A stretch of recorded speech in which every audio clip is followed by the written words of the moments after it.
네, 지난해 7월에 자치경찰제가 시행되면서 자치경찰의 지휘권 이제 지자체가 갖게 됐습니다. 자치경찰제 시행으로 경기도에서도 많은 변화가 있었죠?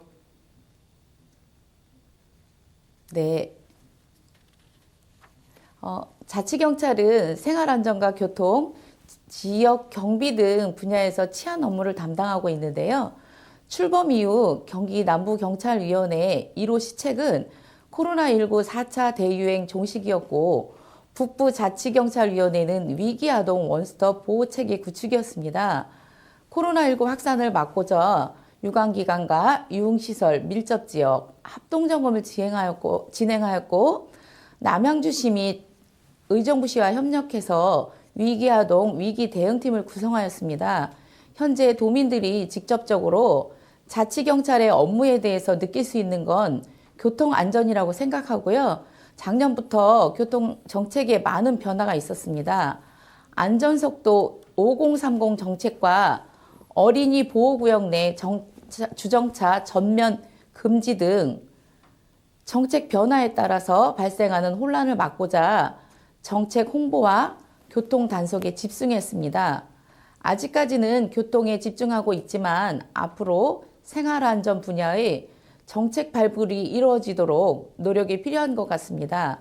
작년 9월 자치경찰위원회에서 도민을 상대로 시급한 자치경찰 업무에 대해서 여론조사를 했고요. 1위가 사회적 약자 보호 분야였습니다. 무려 39%를 차지했는데요. 그 중에서도 도민들이 특히나 학교폭력과 성범죄, 아동학대 근절을 위한 정책이 필요하다고 하였습니다. 앞으로 이런 생활안전 분야에도 자치경찰이 더 적극적으로 나서도록 의회에서도 적극 제안하고 있습니다.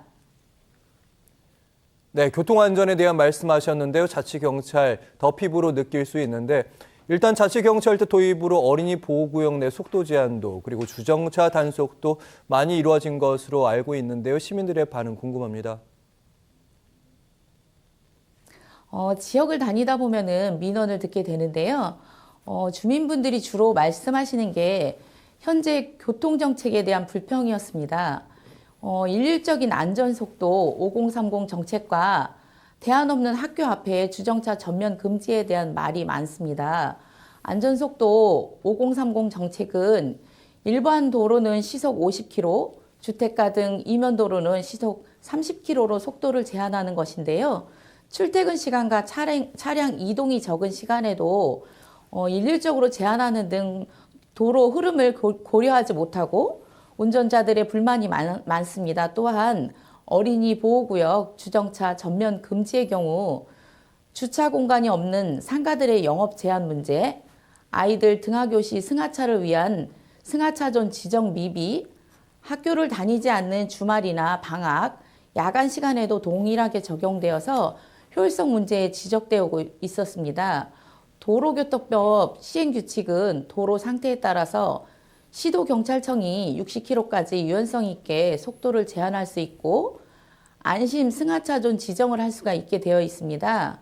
지속적인 민원으로 작년 행정사무감사 때부터 안전행정위원님들이 개선 방안 촉구를 하였고요. 아직까지 만족할 만한 변화는 없는 것 같습니다.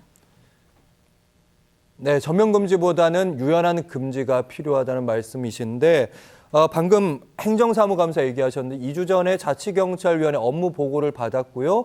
당시 자치경찰위원회가 질타를 받았다는 언론 보도가 잇따랐습니다. 구체적으로 어떤 문제가 있었을까요? 그동안 안전행정위원회 의원님들이 횡단보도 설치나 폭주 차량 단속 등 주민 민원에 대한 대안 마련을 요구했는데 민원 해결에 진척이 없었고 지난 9일 자치경찰위원회 업무보고에서 지적했는데요. 남부경찰위원장이 위원회는 정책에 대한 지휘 감독만 하지 구체적인 민원에 대한 해결을 하지 않는다는 이런 소극적인 태도를 보여서 적극적인 역할을 요구했고요.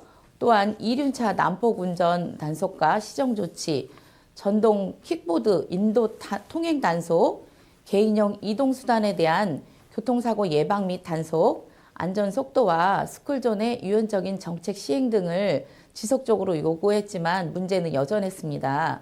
자치경찰제 도입 목적이 주민 맞춤형 치안 서비스 발굴인 만큼 주민들과 더 소통하고 자치경찰위원회의 권한이 없다고 할 게 아니라 제도 정착을 위해서 적극적으로 중앙의 권한을 요구하는 등 역할을 해달라는 주문을 하였습니다.